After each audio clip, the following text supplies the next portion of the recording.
இப்போ நம்ம பிரிஞ்சி சோறு செய்ய போகிறோம். தேவையான பொருட்கள் இந்த டம்ளருக்கு 2 டம்ளர் அரிசி எடுத்தாச்சு. அப்புறம் கேரட், பச்சை மிளகாய், வெங்காயம், தக்காளி பழம், பீன்ஸ், பொட்டேட்டோ, அப்புறமா வாசனை பொருட்கள், சிக்கன் மசாலா, பிரியாணி மசாலா, கரம் மசாலா, கொஞ்சம் உப்பு, புதினா தழை, கொத்தமல்லி தழை, இஞ்சி பூண்டு பேஸ்ட், சோயா பீன்ஸ். இவ்வளோ பொருட்கள் தான் நம்ம பிரிஞ்சி சோறு செய்ய தேவையான பொருட்கள். குக்கர் ஆன் பண்ணி வச்சாச்சு. எண்ணெய் காஞ்சதும் வாசனை பொருட்கள் எல்லாம் போட்டாச்சு. வெங்காயம், பச்சை மிளகாய், பீன்ஸு, கேரட், உருளைக்கிழங்கு இன்னும் நல்லா மிக்ஸ் பண்ணணும்.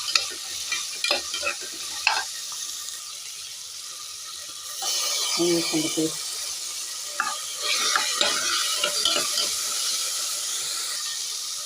சோயா பீன்ஸ் நல்லா மிக்ஸ் பண்ணணும்.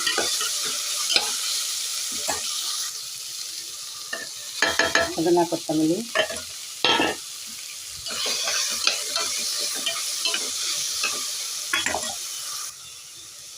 தக்காளி பழம்,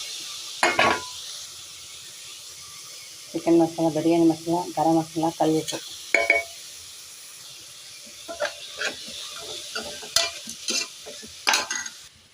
இப்போ நம்ம அரிசி கலந்து வச்சுக்கலாம்.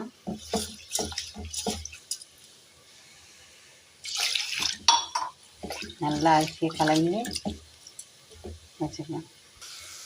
வதங்கிட்டு இந்த டம்ளருக்கு நம்ம எவ்வளோ அரிசி எடுத்தோமோ அது டபுள் மடங்கு தண்ணி ஊற்றிக்கணும்.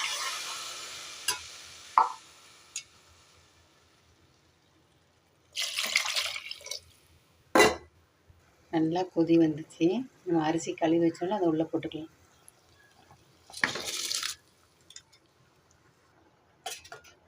இந்த ஸ்டேஜில் நம்ம உப்பு பார்த்துக்கலாம். உப்பு நல்லா கரெக்டாக இருக்கான்னு பார்த்துக்கலாம். எனக்கு உப்பு கரெக்டாக இருக்குது. மூடி போட்டு விசில் போட்டுடலாம். 3 விசில் வந்தோடனே நம்ம பார்க்கலாம்.